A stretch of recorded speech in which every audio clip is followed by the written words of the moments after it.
Bonjour Gilles Lecointre. Bonjour.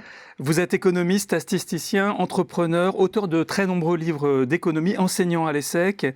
Vous avez donc un regard multiforme sur les questions économiques et vous signez un livre très étonnant car il est préfacé par le patron des patrons, Geoffroy Roux de Bézieux, et qui s'appelle L'après-capital, le capitalisme se meurt, vive la social économie, où vous dénoncez la prédation des ressources naturelles, la déconnexion de la finance ou encore la montée des inégalités. Alors comment se fait-il que ce constat qu'on attend plutôt chez un altermondialiste, finalement, maintenant, vous le partagez, et même le patron des patrons, en quelque sorte, le partage. Alors, rassurez-vous, je n'ai pas forcé Roux de Bézieux à faire la préface de mon bouquin, mais il l'a fait, ce qui m'a moi-même étonné, je vous l'avoue, parce que je n'ai pas un avis très tranché ou très fin sur ce que pense M. Roux de Bézieux, mais j'ai vu qu'en fait, on partageait beaucoup d'idées.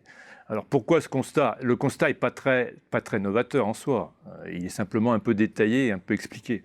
En fait, le constat est une observation historique. Le capitalisme, vous le savez, ça remonte à peu près au XVIIIe siècle. On peut discuter longtemps sur les origines, peu importe.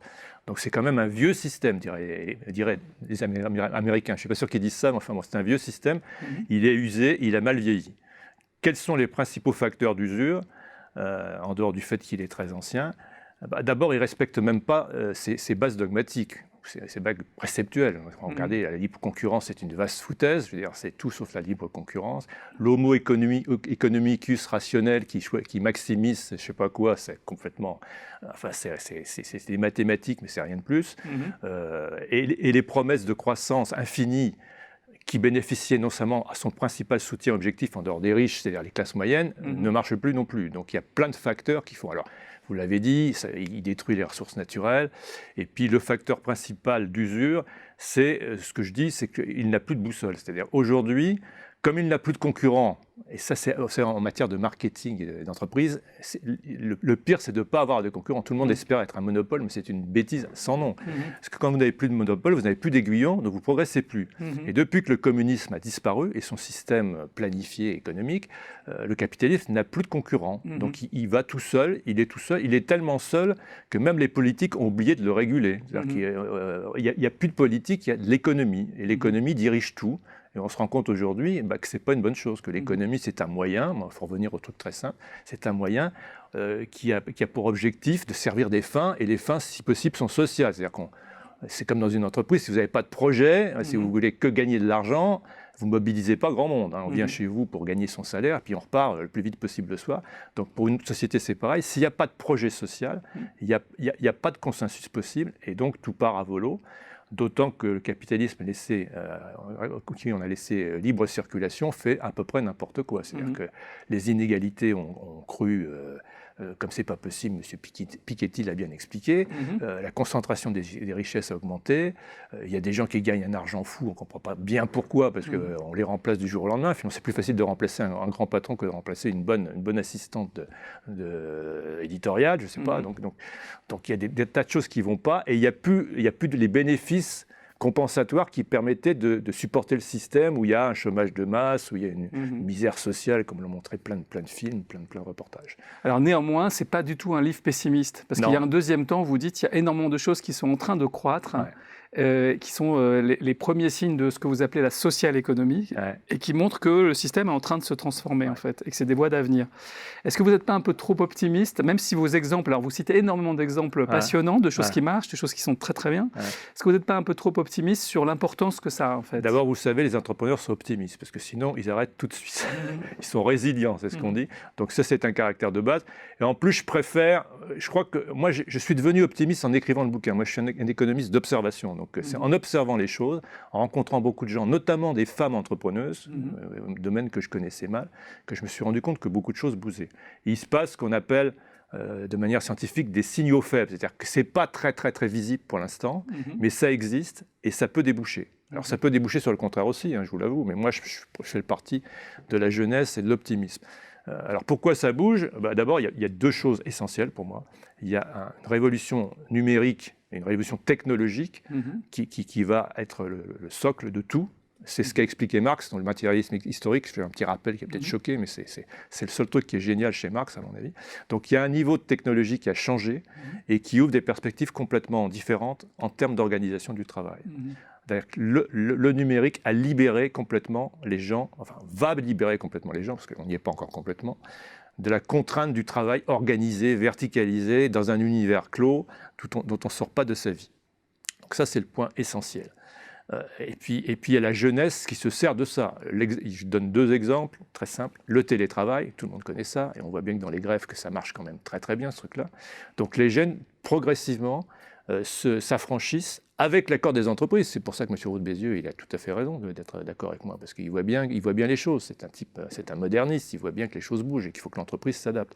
Donc les jeunes sont en train de reprendre le pouvoir d'organisation des vies. On peut, en gros, et en allant à l'extrême, travailler quand on veut, comme on veut, avec qui on veut, en permanence, en France et jusqu'à l'autre bout du monde. Donc c'est une libération totale. Alors dans les exemples que vous présentez, oui, parce que ce sont des innovations sociales qui se servent de la technologie, mais on voit aussi l'inverse, on voit l'ubérisation des salariés pour ceux qui sont moins qualifiés, notamment, dans toutes ces périodes historiques de changement radical, il y a les deux. C'est-à-dire que les mouvements des Gilets jaunes, c'est pareil, il y a beaucoup de conservatisme. Je vais peut-être choquer encore, mais il y a beaucoup de conservatisme. Les Gilets jaunes, qu'est-ce qu'ils demandent? Ils ne demandent pas de casser le système. Moi, j'ai connu l'époque où, je ne sais pas s'il était béni, on voulait casser le système. C'est pas du tout ça. Ils veulent davantage bénéficier du système.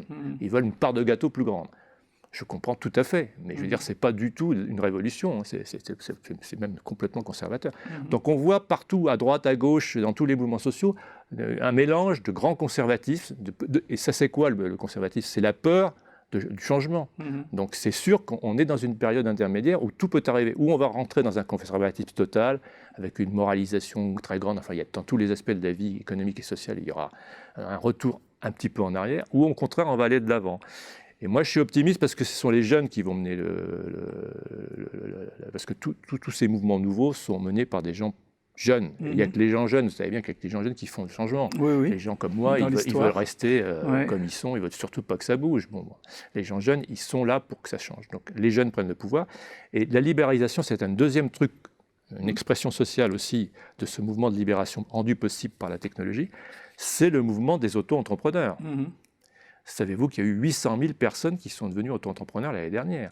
Dans très peu d'années, il y aura 10 millions de personnes en France qui seront passées par l'étape auto-entrepreneur. Ils n'auront pas forcément poursuivi, mais ils auront au moins compris ce que c'est qu'une entreprise, ce que c'est qu'un client, ce que c'est qu'un salarié, ce que c'est que rendre service à quelqu'un de façon intelligente et intelligente. Donc ça change la mentalité des gens. Ça, c'est des signes très positifs. En même temps, vous n'attendez pas uniquement sui generis que les choses s'arrangent. Et il y a un autre aspect du livre sur lequel je voudrais revenir, c'est les propositions que vous faites, où il y a à la fois des propositions politiques pour encadrer tout ça. Tout à fait. C'est autant à droite qu'à gauche. Alors, il y a le contrat de travail unique, qui est une idée sarkozyste au départ, ou de Pierre Cahuc, on le sait. Obliger les allocataires de minima sociaux à fournir un travail en contrepartie, bon, ça c'est de droite. Et puis de l'autre, vous prononcez pour une obligation d'embaucher pour les entreprises 700 000 jeunes. Je suis un scandalisé du CICE. Je trouve que c'est la plus grande connerie qu'on ait jamais faite en France. Sous peine de voir une hausse justement de l'impôt sur les sociétés, un anti-CICE finalement.